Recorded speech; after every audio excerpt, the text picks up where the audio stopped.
que podrían ser morales, podrían ser religiosos y podrían ser hasta sociales de esa persona sería. En todo caso, pues el uno iría que la labor que desempeñe un trabajador o trabajadores no afecten sus valores, sus valores. El otro se estaría refiriendo a un término más extenso de la manera como te dije anteriormente, es decir, se le respeten y reconozcan todos sus derechos laborales. Ujú.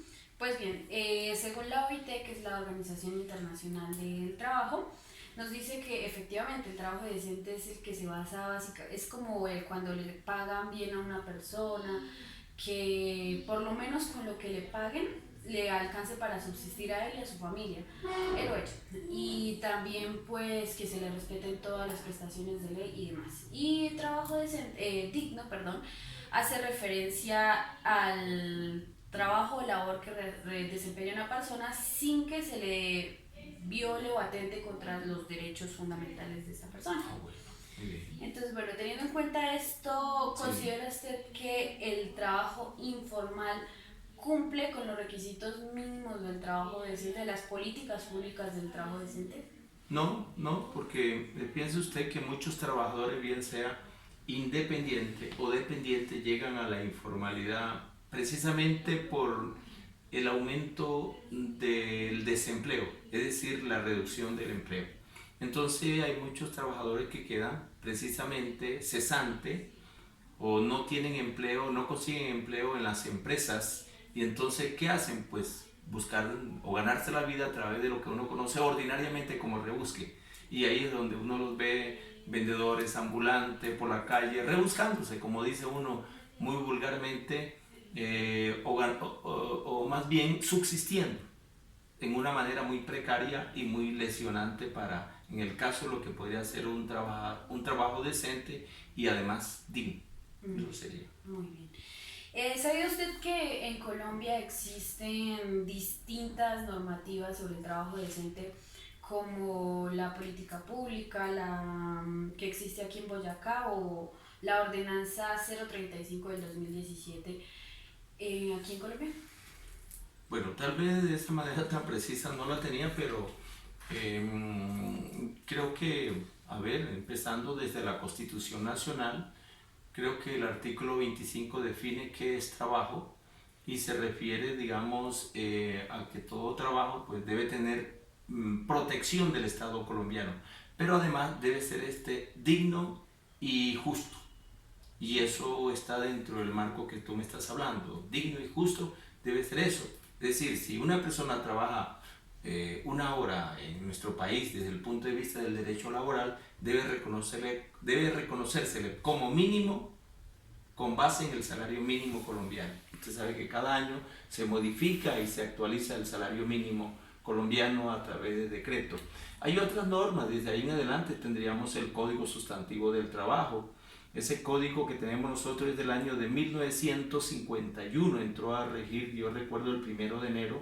Empieza usted, ya me estoy refiriendo ya muy lejos, digamos allá. Incluso todavía no era presidente no Gustavo Rojas Pinilla, que empezó del año 51.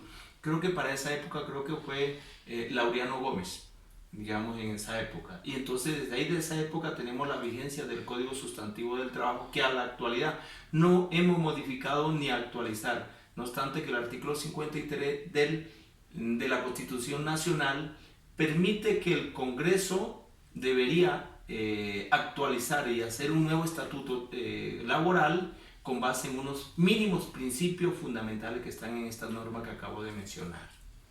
Y bueno, ¿cree usted que alguna de estas normas sí se esté aplicando actualmente en la sociedad para con el trabajo? Sí, sí, se están actualizando. Fíjese usted que, no obstante, ese artículo 53 que hablo y estoy hablando de los principios mínimos fundamentales del derecho laboral, como por ejemplo estabilidad en el empleo. Tú me dirás, bueno, pero ¿cuál estabilidad en el empleo en la vida real?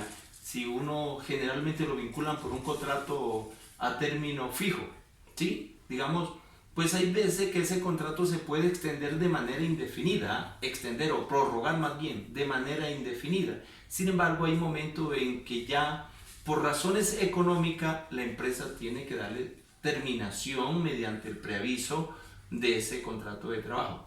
Pero también está otro principio como el mínimo vital y móvil. Es decir, por lo menos en nuestro país todos los años debe actualizarse, aumentarse el salario mínimo. Tú ves que aquí en este país lo hacemos mediante un decreto. Y los salarios que están por encima del mínimo por lo menos deben actualizarse con base en el índice de precio del consumidor. Y hay otro como la seguridad social, que ahí está en esa misma norma. Otro, el principio realidad. El principio realidad ante las formalidades pactadas por las partes. Ese es muy importante. A ver, si no existiera en este principio, creo que los derechos laborales se pisotearían. Mejor dicho, poco se reconocerían. ¿Por qué? Porque la gente, pues en este mercado tan competitivo y compitiendo con una empresa, la otra, entonces, ¿qué busca? Meterle un contrato de prestación de servicio al trabajador, vincularlo, cuando en la vida real está vinculado por un contrato laboral, es decir, que puede ser verbal. Es decir, están los tres elementos del contrato laboral, por ejemplo, la prestación personal de servicio, la subordinación y la remuneración. Si se dan esos tres elementos, el trabajador puede o trabajadora puede solicitar el reconocimiento de esos derechos laborales. Listo. Y para finalizar, desarrollando su labor como presidente de la Junta de Acción Comunal, sí. ¿Tiene algún ítem para que busque el desarrollo de la sociedad sin olvidar el trabajo decente? Pues a ver, yo tengo una ventaja que pues soy presidente, como tú lo dijiste, María Camila, del barrio Chicamocha, de esta ciudad de Sogamoso, pero tengo una formación. Soy abogado en derecho laboral. Es más, hay un colectivo de abogados bajo mi cuidado en esta materia.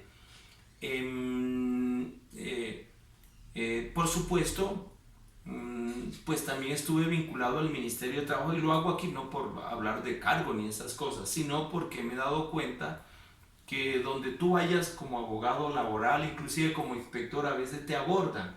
La gente del común tiene muchas dudas sobre qué hago yo, que este empleador no me reconoce tal derecho, qué hago yo, que me quieren dar un empleo, pero me ponen a firmar un documento que no dice nada laboral.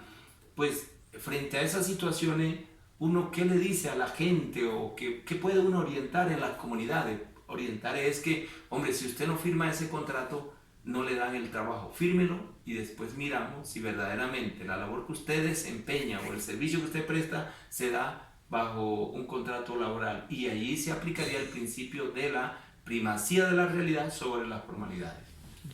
Bueno, eso es todo, muchas gracias.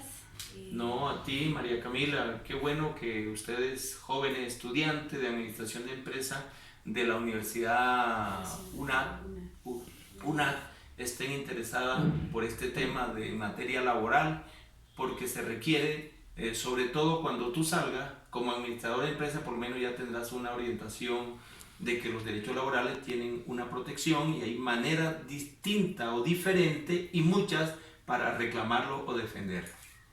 Bueno, muchas gracias. Muchas gracias.